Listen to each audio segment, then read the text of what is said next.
మనందరికీ ఈ జనరేషన్లో వెంకటేష్ అంటే, కొత్త జనరేషన్లో వెంకటేష్ అంటే నాకైతే నవీన్ పోలిశెట్టియే. ఎందుకంటే గతంలో వెంకటేష్ని ఇప్పటికీ కూడా ఎవరికి హేటర్స్ ఉండరు. వెంకటేష్ని ఇష్టపడనేటువంటి వాళ్ళు ఉండరు. ఎవరన్నా ఒక నాగార్జున ఫ్యాన్స్ ఉంటారేమో కానీ కొంతమంది మేబీ అసలు వెంకటేష్ని ఇష్టపడని వాళ్ళు హేటర్సే ఉండరు అసలు. అట్లాగే నవీన్ పోలిశెట్టి కూడా హేటర్స్ అనే వాళ్ళు ఉంటారు. అందరికీ ఇష్టం నవీన్ పోలిశెట్టి అంటే. ఏ హీరోని ఇష్టపడినా అరే నవీన్ పోలిశెట్టి రా అనుకుంటారు. అతను కూడా అంతే లెవెల్లో కలిసిపోతాడు. సో అతను తీసినటువంటి సినిమాలు చూస్తే agent Srinivasa Athreya hit, Jathi Ratnalu super duper blockbuster, agent Srinivasa Athreya super hit, Jathi Ratnalu super duper blockbuster. ఆ తర్వాత miss Shetty mister Polishetty hit సినిమా. ఇప్పుడు వచ్చిన రాజుగారి ఈ సినిమా కూడా డెఫినెట్లీ అది కూడా హిట్ సినిమా సంక్రాంతి సీజన్ వల్ల. అయితే నాకు ఇతని విషయంలో నచ్చంది ఏంటి, అసలు పెద్ద తప్పు చేశాడని ఎందుకు హెడ్డింగ్ పెట్టాల్సి వచ్చిందంటే, Naveen Polishetty is a wonderful actor. అట్లాంటి వ్యక్తి సంక్రాంతి కోసం ఈ మన నాగార్జున సినిమాలు వస్తుంటాయి, బంగారు రాజు అని ఇట్లాంటి టైటిల్స్ గుర్తులేవు నాకు. 2 సంక్రాంతులకు ఒక సంక్రాంతికి వచ్చింది. కామెంట్ చేయండి, పేరు మర్చిపోయాను సినిమాల పేర్లు. అలాంటి సినిమాతో ఎందుకు వచ్చాడు, ఆ పొటెన్షియల్ అది కాదే అనిపించింది. సినిమా హిట్ అవుతుంది, దానికి 2 రీజన్స్. ఒకటి నవీన్ పోలిశెట్టి పెర్ఫార్మెన్స్, అండ్ దాంతోపాటు అతనే డైలాగ్స్ రాసుకున్నాడు, 1 లైనర్స్ చాలా బాగా రాశాడు, అదొక రీజన్. రెండోది సంక్రాంతి సీజన్. సంక్రాంతికి మినిమం బేసిక్ కామెడీలో కూడా హిట్ అయిపోద్ది. భార్య బాధితులకు విజ్ఞప్తి, భర్త మహాశైలకు విజ్ఞప్తి అనే సినిమాని బేసిక్ కామెడీ ఉన్నది అదే ఆడేసింది. సో దానికంటే బెటర్గా కామెడీ ఉన్న ఈ నవీన్ పోలిశెట్టి సినిమా కూడా ఆడేస్తుంది.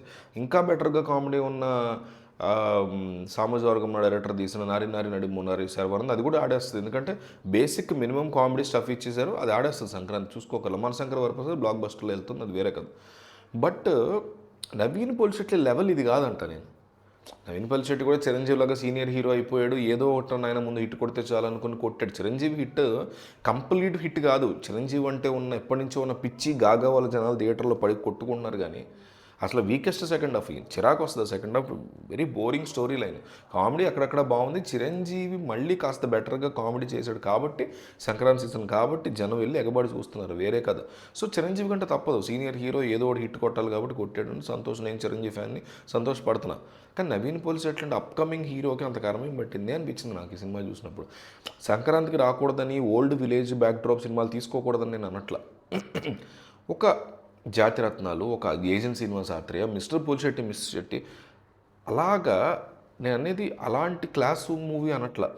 కాస్త యునీక్ స్టోరీ లైన్తో మళ్ళీ కామెడీ ఓకే, కామెడీ అతని లెవెలు, అతని మార్క్, అతని స్టైల్ ఇవన్నీ ఉండాలి. కానీ అసలు జీరో స్టోరీ ఆ సినిమాలో, ఎమోషనల్ కనెక్టే ఉండదు, ఫోర్స్డ్ కామెడీ ఉంటుంది చాలా చోట్ల. ఇట్లాంటి కర్మ నవీన్ పోలిశెట్టిలో పడితే అట్లా.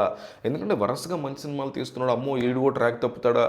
ఎలా అయిపోయిందంటే industry, it's art form, cinema అనేది ఆర్ట్ ఫామ్. అది వదిలేసి హిట్ అయితే చాలు, డబ్బులు వచ్చేస్తే చాలు, ఈ డబ్బు మీద బిజినెస్లా తయారైపోయింది. లా ఏంటి, బిజినెస్, ప్యూర్ బిజినెస్ చేసి వచ్చేది దీన్ని. అట్లా కాకుండా ఒక క్రియేటివ్ యాంగిల్ ఉంటుంది నవీన్ పోలిశెట్టి లాంటి న్యూ కమర్స్కి. అది ఎందుకు పోయిందా ఈ సినిమాలో, ఎందుకు అంత కరం పట్టింది మనోడికి అని చాలా బాధ వేసింది నాకైతే. సో మీకేమనిపించింది సినిమా చూస్తే? అట్లాగే అనిపించింది. హిట్ అయితే అవుతుంది అబ్బా, హిట్ గురించి నేను మాట్లాడట్లా. సినిమా హిట్ అవుద్ది, డబ్బులు వస్తాయి.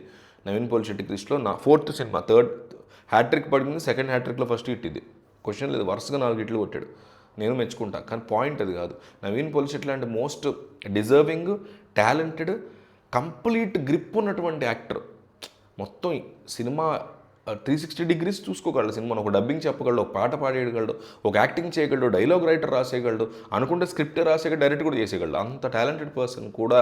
ఇప్పుడు ఎవరో నెపోటిజం కిడ్స్ ఉంటారు అబ్బా, చిరంజీవి కొడుకు రామ్ చరణ్, లేకపోతే రేపు బాలయ్య కొడుకు వస్తాడు మోక్షజ్ఞ అతను, వెంకటేష్ కొడుకు ఉంటే అతను, నాగార్జున కొడుకు నాగజైతి నాకిల్ లాంటి వాళ్ళని పుష్ చేయడానికి నానా యాతన పడుతుంటారు కదా. ఇట్లాంటి వాళ్ళు అట్లా చేశారన్నా, హిట్ కోసం పరితపించిపోయారన్నా అర్థం చేసుకోవచ్చు.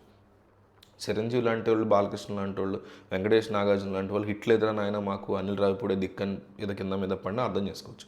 కానీ నవీన్ పోలిశెట్టి లాంటి మోస్ట్ డిజర్వింగ్ క్యాండిడేట్ కూడా సంక్రాంతి సీజన్నో, సేఫ్ ప్రాజెక్ట్నో, ఇది జాలే, ఈ మాత్రం కాదు జాలే అనుకోవడాన్ని నేను తట్టుకోలేకపోయాను. చాలా పెద్ద అప్ చేసాడు అనిపించింది నాకు చూస్తే. మరి మీకేమనిపించింది కామెంట్ చేయండి.